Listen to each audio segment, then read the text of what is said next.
Good afternoon, everyone. We're honored to have Dr. Jason T here from HIMSS, aka known as the Healthcare Information Management System Society, to attend our panel broadcast today.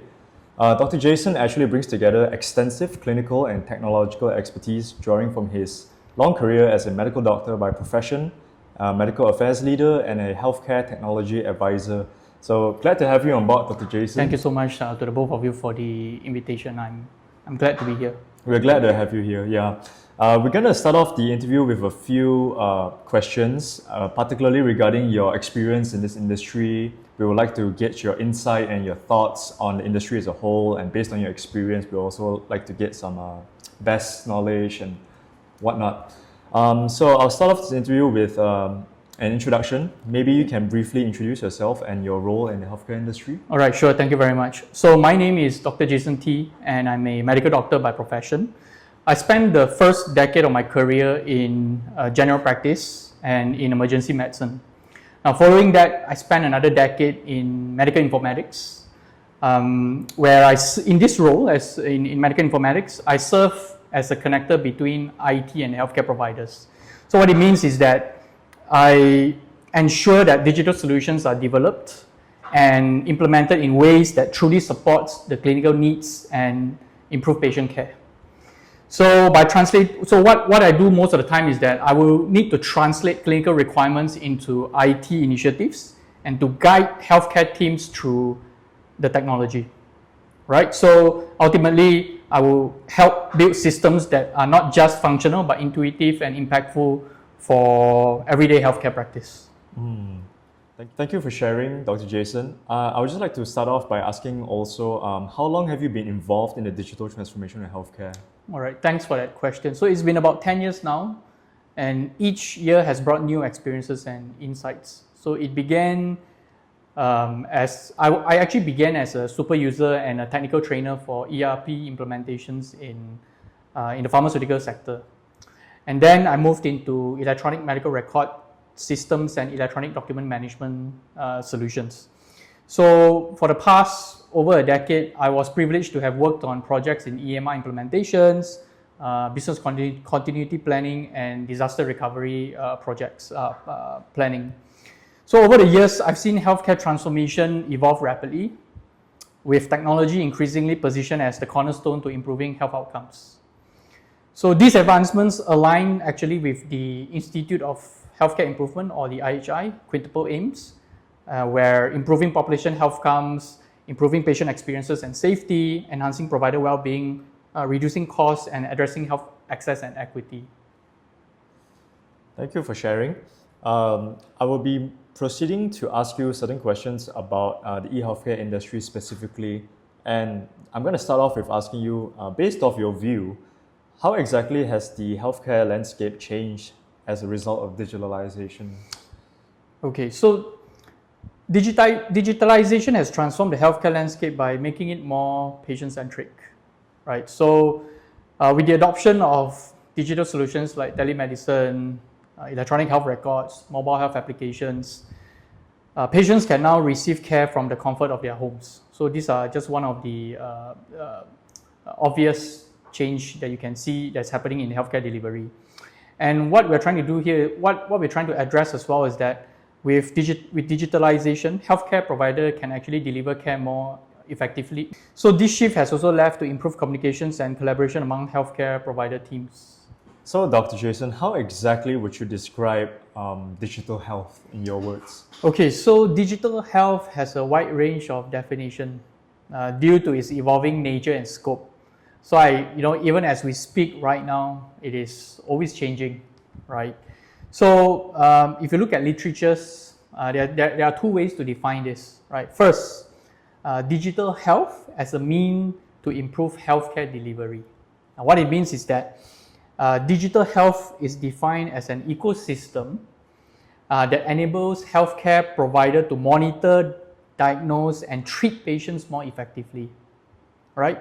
So the definition often focuses on the ability to improve the holistic view of patients or to enhance health system performance and patient engagement using digital tools such as telemedicine, health apps, wearable health devices, and it is about using digital solutions to optimize priorities such as disease management and population health monitoring. Now, the second definition as a strategy for health system transformation. Now, this is a more interesting one because if you look at a more recent discussions today, digital health refers to transforming health system into a more patient-centered, democratized platforms. Now, what it means is that it is moving away from a reactive and traditional care model towards an approach that is more proactive, personalized, and participatory. So as a transformative concept, digital health actually empowers patients to be co-architects of their health journey, right? So ultimately, it aims to improve access, equity, and the quality of care elements that resonates with the quintuple aims, which focus on equitable and sustainable healthcare systems. So I think these are two definitions for digital health. And what kind of effects have you observed on patient care and outcomes as a result of these e-healthcare initiatives that you just mentioned? Okay, so digital health has significantly improved patient care and outcomes. So for instance, if you look at telehealth, it has reduced waiting times for consultations, and it allows patients to access care quickly. So moreover, the use of data analytics enables healthcare providers to actually make more informed decisions, leading to improved disease management and better overall health outcomes for patients. So for example, one example that I would like to quote is on clinical decision support system, or you call it CDSS, which can actually alert providers if a prescribed medication conflicts with a patient allergy. Oh. So like one of the cases that I've shared before. So they really enhance patient outcomes by reducing errors, improving diagnostic accuracy, and making clinical workflows more efficient. So despite all these benefits that you have just mentioned, I'm certain there are also challenges and opportunities associated with the implementation of these technologies. First and foremost, what kind of hurdles have you encountered personally or witnessed in this transformation process? Okay, so one of the primary hurdles are actually resistance to change among the healthcare professionals or the healthcare staff. Yes. So this resistance often stems from apprehension towards technology that they are not familiar with. So unfamiliar technology and concerns about workflow disruptions. Now, other challenges could include significant financial investments that are actually required for technology upgrades. And of course, there's an ongoing challenge in achieving interoperability between systems as well. So additionally, digital literacy gaps. So digital literacy gaps here would be on, there's a gap in workforce development or professional development on digital health literacy, right? So this is actually essential for healthcare workers to meaningfully use technology in their work environment. Okay, so a well-documented example is the transformation process at Mayo Clinic, where if you do a quick research, they actually took a comprehensive digital overhaul, which involves extensive change management strategies to ease the transition and address staff concerns. So what they did is that they implemented a structured training program and encouraged collaborative problem solving between tech teams and healthcare staff. So Mayo Clinic actually successfully integrated their new electronic medical record system that significantly improved patient care quality and outcomes. So Dr. Jason, based on your opinion, how are stakeholders addressing data security and patient privacy within the industry actually? All right, so I think it is very important for healthcare organizations to build to have a mature security infrastructure and a robust cyber policy, especially in patient data protection. So it includes things like encryption, regular staff training, advanced security technologies and solutions to prevent data breaches, right? So at the same time as well, you know that there's ongoing rise in connected medical devices and your Internet of Medical Things. So another one is with the use of Gen AI as well. So there's a need for new privacy and frameworks to address these complex challenges. So to address all these risks, it is very critical for healthcare organizations to adopt rigorous privacy safeguards when utilizing these digital tools. So one of the few examples would include implementing differential privacy, regularly auditing AI outputs for inadvertent data leakage as an example, and also to ensure that if healthcare organizations were to use AI systems, they need to make sure that it complies with industry standards like HIPAA and GDPR. And establishing these controls can actually help the healthcare industry to harness the benefits of AI and digital tools while maintaining the privacy and trust of its patients. Now, some of the top 3 actions that healthcare industry should prioritize today. First one would be strengthening data encryption and access controls. Second one would be implementing robust cybersecurity policies and training, which includes guidelines and ethical use of generative AI. And the third one would be enhancing security of connected medical devices, or your IOMT, Internet of Medical Things.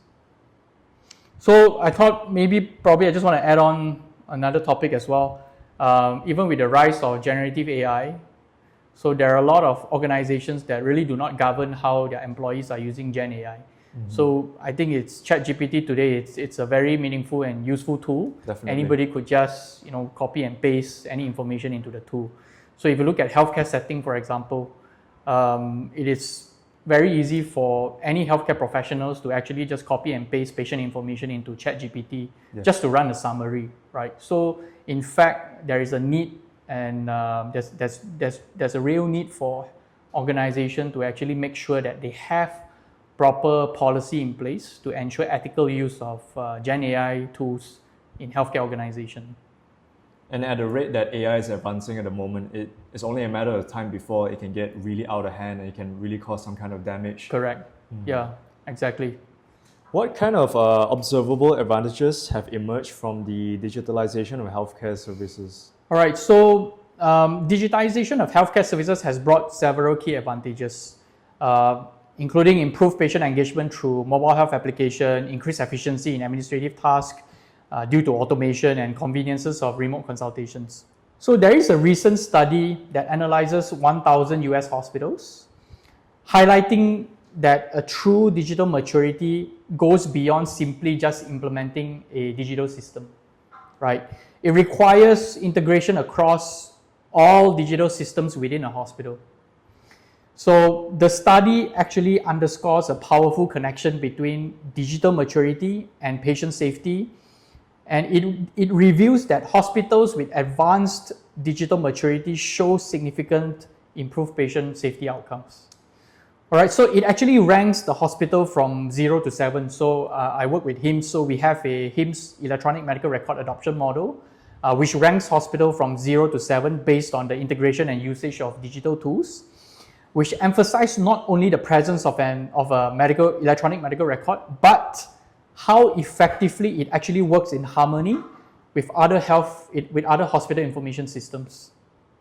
So an advanced maturity was actually shown to be a strong predictor of higher safety grades.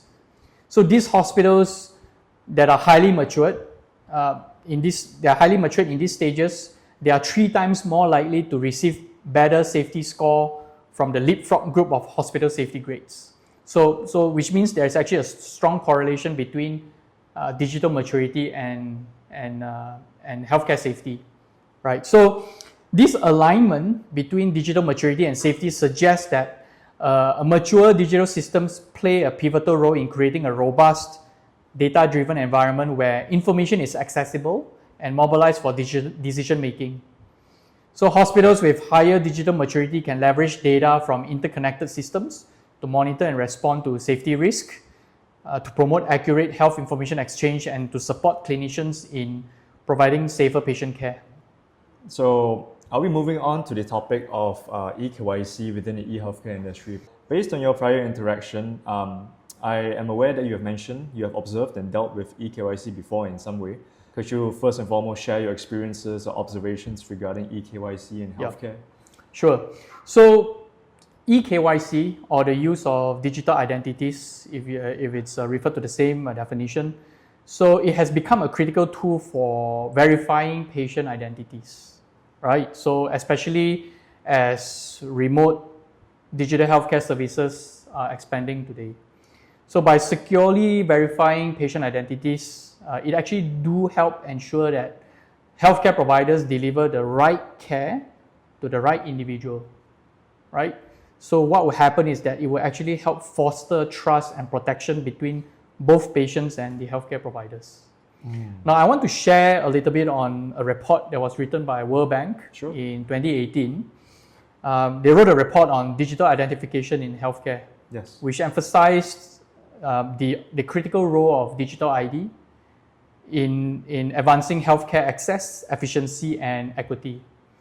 So the report actually highlights that digital ID systems can streamline patient verification, right? So how it helps reduce fraud, and also it ensures more accurate and secure access to medical records, which is particularly benefit, especially in low and middle income countries.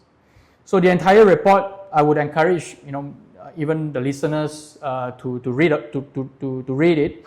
So it actually discusses how digital IDs can support universal health coverage by linking individuals to health services, subsidies, and insurance benefits accurately.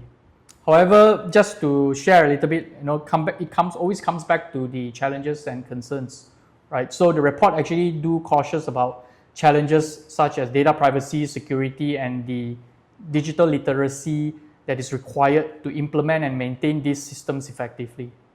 Now we would just like to know about certain desired outcomes for specific sectors within the healthcare industry. Particularly, we'll be looking at a few sectors, but for the first one, we'll actually be looking at remote drug deliveries. And I'd just like to ask you, Dr. Jason, how has the landscape of remote drug deliveries evolved over the years, and what kind of potential improvements do you envision? Okay, so if you look at drug deliveries, it has evolved significantly, especially during the COVID-19 pandemic, right? So we have seen an increase in demand for remote healthcare services such as telemedicine services and home delivery services and online pharmacies. So you can see there's a significant proliferation in all these medical services. So I ensure future improvements in logistics. We all talk about AI today, some AI-driven inventory management, real-time tracking to enhance communication between healthcare providers and patient, and to make healthcare delivery more convenient and safe. What kind of challenges do you see in expanding remote drug delivery systems, particularly regarding patient verification and security? So I think one of the biggest challenges in expanding this remote drug delivery services is definitely on ensuring an accurate patient verification. And one of the things that we want to prevent is definitely medication errors, and of course, definitely addressing cybersecurity risk to protect sensitive patient data. So striking the right balance between accessibility and security is crucial. Would you, based on your opinion, would you think that these challenges are a deal breaker for a lot of our medical companies out there? In my personal opinion, I don't think so, because if you look at how healthcare services is supposed to be delivered, there is a need to make sure that there's a need to ensure that the right treatment is actually delivered to the right patient, right? So I believe there is a significant role that digital identification play in delivering healthcare services remotely. Mm-hmm. So I believe the benefit do outweighs the risk, but in every technology, if the technologies are implemented correctly, it will actually benefit the patient in the long run. It will benefit the patients at the end of the day. So if we are talking about improving access, improving the equity to receiving care, if our patients can receive care remotely, I would think that digital identification would play a crucial role in benefiting our patients. So it's not a need to have basis, but it would be great to have identity verification. Maybe at this moment it would be nice to have, And even if you look at a lot of healthcare organizations today, I could hardly zero out how many organizations are using eKYC processes or digital identification. So even in Malaysia as well, I think we are yet to implement a national ID for healthcare, a national health ID. At this, we don't have that at the moment, right? Yes. So I think when the time comes, there is a lot of value in having a national health ID. So it will simplify a lot of processes, especially for hospitals. How do you onboard a patient? How do you register a patient? So it would actually streamline the entire end-to-end process. So onboarding a patient will be faster, patient experience will be improved. And then if we are going into a stage where there's a need to make sure that we want to reduce wastages and reduce fraud in healthcare insurance, for example. So a digital identification would actually address some of these challenges.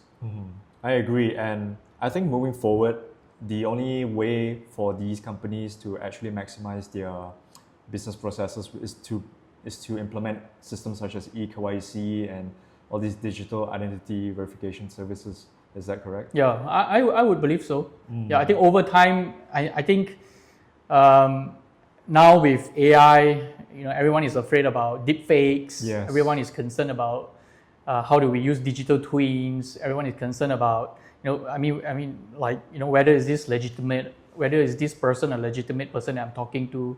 So I trust these are some of the solutions that we can implement to prevent frauds and to prevent illegitimate medical services to be delivered. Now I think this is particularly important when there are controlled drug substances, for example, that needs to be prescribed to patients. So in order to prevent fraud, to prevent overprescribing, for example, or to prevent abuse of controlled substances, I think there is a lot of value where digital identification could play. I would like to move on to remote patient consultation now. Based on your experience, how has telemedicine influenced the dynamics between healthcare providers and patients? Okay, so telemedicine has significantly altered the dynamics by fostering a more immediate and convenient access to care. So now patients in rural areas with internet connectivity can actually get access to doctor's consultation, right? So it has actually empowered patients to engage more actively in their health management, and it has facilitated a more collaborative relationship with healthcare providers. So I believe these are one of the immediate benefits that patients can actually get with telemedicine, right? So if you look at how digital healthcare has evolved today as well, so patients today are more participatory. They get to participate in how they want their health to be managed. And nowadays, patients also get access to health education materials. They can actually have a deeper conversation and a deeper discussion with healthcare providers. So I think these are some of the dynamics that are changing today. So healthcare has become more democratized.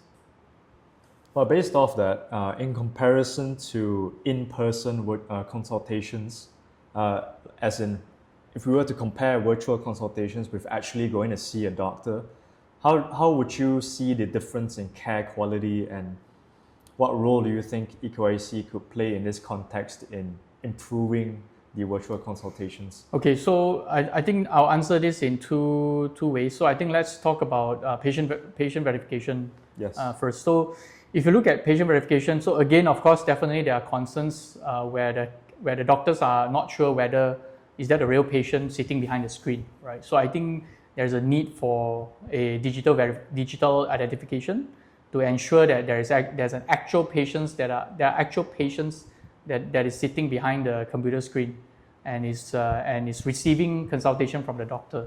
So I think that's probably the immediate use case that we can see how eKYC can play a role. Now the next concern that you mentioned about the care quality, right? How does it differ from in-person? So I think there's a need to have a triage, or what we call a checklist, on what kind of cases a patient should be eligible in receiving remote teleconsultation. So definitely acute cases, emergency cases, these are not warranted for teleconsultation. There's a need to differentiate between when should you get a telemedicine consultation and when should you go to a hospital. So let's say if a patient is really having an emergency and the patient is getting a telemedicine consultation, the doctor needs to tell the patient that, hey, you know what, I think you should call an ambulance right now. And see an actual and you doctor. need to see an actual doctor right now. The quality of care should not be comparable in such a manner, right? So because you have to understand that telemedicine serves as a platform to provide access to care, right? It's to not a provide replacement. access to non-acute care. Yes. To provide access to doctor's consultation when there is a need for, when patient has a need to understand more about their health condition, when there's a need for the patient to understand more about the medication that they are taking, right? So these are the benefits where telemedicine could play a role. But if there is an urgent need for a real face-to-face consultation, the patient should seek a real doctor in a clinic immediately or in a hospital. So for lesser diagnosis or lesser symptoms such as a common cold or a little flu, telemedicine is the best way to get these consultations. Correct. So perhaps, if you look at the recent COVID-19 pandemic as well, so a common, the typical symptoms of cold and typical symptoms of upper respiratory tract infection. Yeah, so those kind of cases which are not life-threatening, so these patients will benefit from telemedicine consultation. Mm-hmm. And for more advanced or more serious problems, they should probably go see a real doctor. Correct. So for more, so if it's life-threatening, for example, if the patient is having a chest pain or, there's a risk or chance that the patient could go into cardiac arrest, for example, or if the patient is having acute appendicitis, for example, or any conditions that requires immediate surgery or immediate relief of symptoms. Yes. The patient really do need to see a real doctor Definitely. face-to-face. They can't be sitting there with appendicitis and talking to someone Correct. over the screen. They're not gonna so make it. so that will not do any justice. Agreed, definitely. Okay, thank you for sharing your experience and your opinions on these sectors within the healthcare industry. Now we'll be moving on to your advice and some closing thoughts on this entire topic. What kind of guidance would you offer to healthcare institutions that are starting to embark on their digital transformation journey? Okay, so digital transformation is a huge topic, and it is an ongoing conversation among healthcare institutions on how should they maneuver through their strategy, how should they even begin in the first place.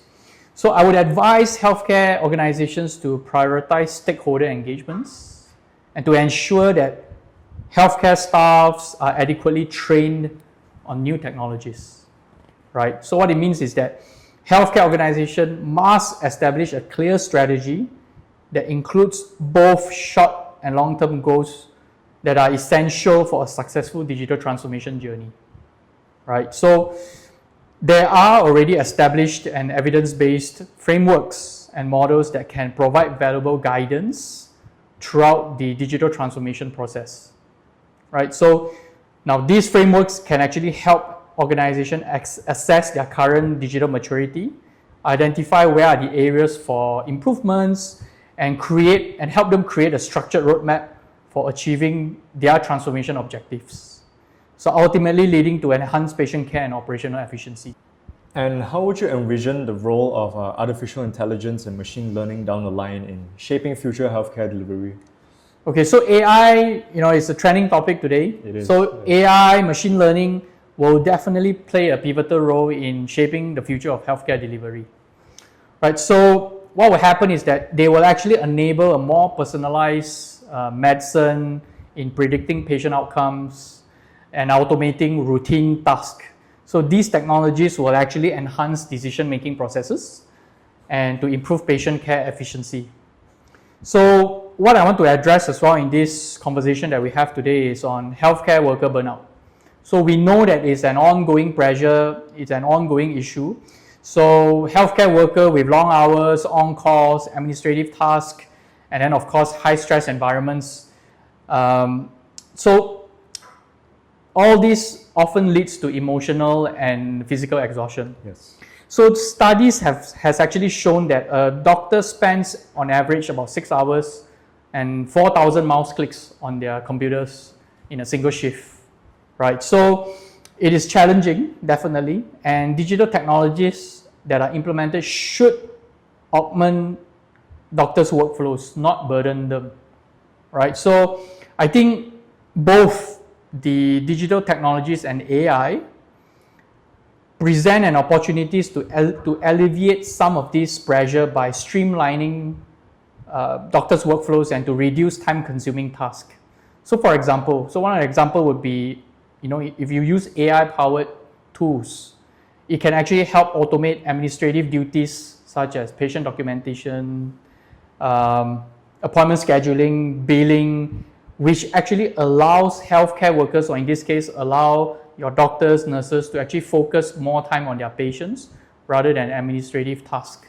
There are actually solutions out there today. I think it's known as ambient listening, where as the doctors and the patients are communicating, the AI tool can actually pick up what are clinical notes that needs to be documented, what are the patient complaints that should go into the doctor's notes. And as the patient continues to dictate, as the doctors continue to plan what are the treatment that are recommended for the patients, these tools will automatically populate into the electronic medical records. So there are actually tools that are available today, and it definitely has helped reduce a lot of burden for healthcare professionals in using these digital tools. So you would say that AI is one of the best tools out there to take off some of the menial tasks that doctors have to deal with on a daily basis? Yes, definitely. So these tools not only help mitigate burnouts, but it also actually create a more sustainable and supportive work environment, right? So ultimately, with digital health transformation, it is meant to improve job satisfaction and patient care and safety in the long run. So that's the whole purpose on why digital health transformation exists, or why digital health tools exist in the first place. It exists to enable the quintuple aim of healthcare, right? To provide healthcare in the most effective and stress. Correct. So how do we make healthcare safer? How do we make healthcare more accessible? How do we reduce the costs associated with healthcare? How do we make healthcare safer for patients? So everything has to be patient-centric, and that's the main reason why digital health tools are invented or created in the first place. You mentioned patient-centric, but there's also a focus on alleviating some of the problems that medical professionals themselves have to deal with, right? Correct. Exactly right. So it's a win-win for both in a way. It is a win-win for both healthcare provider and patients. So rather than, typically, if you look at how patients communicate with a doctor, for example, it's always, most of the time, maybe, it's probably one-way communication. And, if you read one of the books written by Dr. Eric Topol on The Patient Will See You Now, so typically, if you go to a hospital today, a nurse will call out and say, hey, Mr. John Doe, the doctor will see you now, right? But yes, maybe only for 15 minutes, right? And then you go home with your set of treatment and medications. So digital health transformation is actually changing that paradigm. Now the patient will be the one that is the patient will be the one that's going to see the doctor, right? So it has created a shift where now patients are empowered to actually have a better and engaging conversations with the doctor. So patients today can get access to more healthcare materials. They are more educated on how they should take care of their wellness. And in this concept, we call it the person-enabled healthcare.